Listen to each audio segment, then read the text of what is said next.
Hey, ladies and gents, my name is Samuel Gunyemi, and these are my audience, Safalabi. That's Ahmed, and this is Dam, the cameraman. And I'm just here to give my persuasive speech, and here I begin.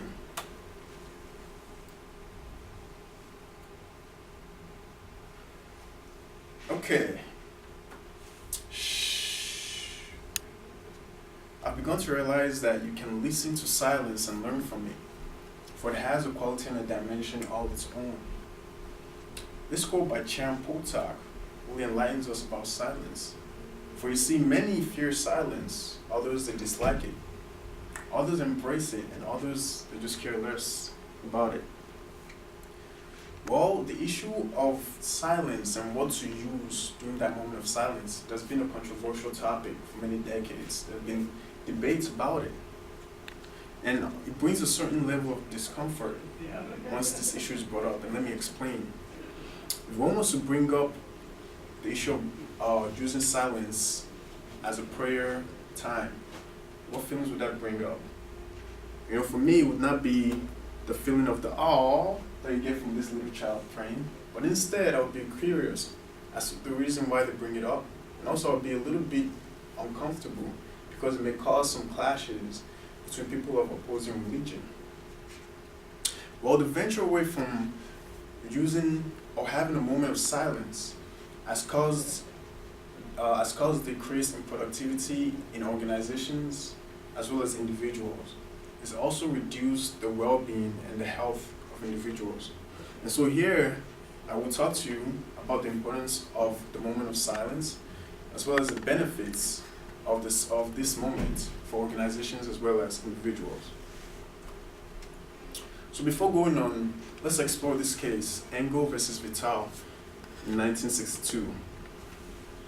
This case involved parents of 10 pupils from New Hyde Park schools who objected to the prayer that had been created by the Board of Regents to be a useful tool for the development of character and good citizenship among students of the state of New York. Now, once this case was brought up to the Supreme Court, they ruled that the law requiring public schools to open each day with a pledge of allegiance and a non-denominational prayer is no longer a law because it violates the Establishment Clause of the First Amendment. Now, Justice Douglas even took a broader view on this clause, stating that any type of public promotion of religion, including giving financial aid to religious schools or for religious cause, it violates this Establishment Clause. And based on this case, the issue of using that moment of silence in the mornings for prayer was eradicated. And now let's see the effects for the next 15 years. Well, first, there was an increase, about a 187% increase in pregnancy amongst females 15 to 19 years. There's a 300% increase in divorce rates of family each year. And there was a 544% increase in violent crimes in the nation. This is a report according to David Burton. Now, why do you think that is? One would think that if the removal of this moment of silence caused this amount of effect, they would bring it back to the system. But however, a lot of people, they see this moment of silence as a Christian faith silence. The concern for the parents of the children was that their children were being indoctrinated into religions that were not of theirs. They stated that the prayer was contrary to the belief, the religion, and the religious practice of both themselves and their children.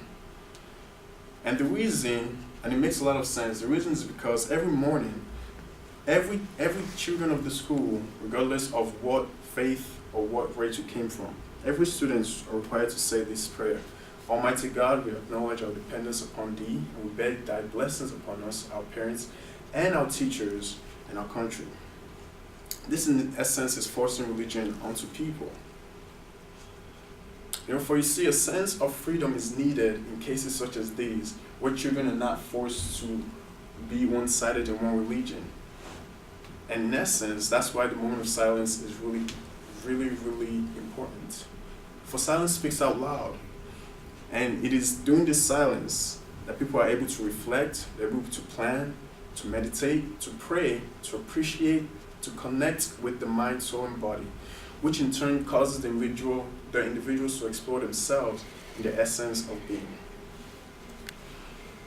However, in prohibiting this moment, because it violates an establishment clause, it's a form of repression in exploring one's spirituality. And this also contributes to one's morality. Now, if moment of silence is reinstituted in an organization in which people are given the choice to partake in it, there's so many benefits that can be attained from this. Here's a quote. According to the Journal of Research and Development in Education, high school students who were exposed to relaxation response-based curriculum had significant increase of their self-esteem. And with inner city middle school students, there were improved grade scores, as well as work habits, cooperation, and decreased absences. And also, on an individual basis, approximately 97% of the population who meditated saw it as a stress reliever. And meditation also brings brainwave patterns into the alpha states, which helps to promote healing, as well as fresh, delicate, and a beautiful mind. And with regular practice of meditation, anxiety decreases, emotional stability improves, creativity increases, and happiness increases, as well as intuition that develops. And this is all according to the artofliving.org. And now, for the faith-based, according to BeliefNet, consistent moments of silence and solitude allow the soul to regain balance by allowing the Spirit of God to flow in, refilling it with new energy and vitality. So in essence, with all these benefits, the moment of silence is really beneficial to individuals, regardless of your faith or your religion, in so many ways. And also with that, it can also spread to organizations as well as to the nation. So the venture away from time set aside for the moment of silence has caused decrease in productivity, both in organizations as well as the individual. And if moment of silence is reinstituted into everyday life,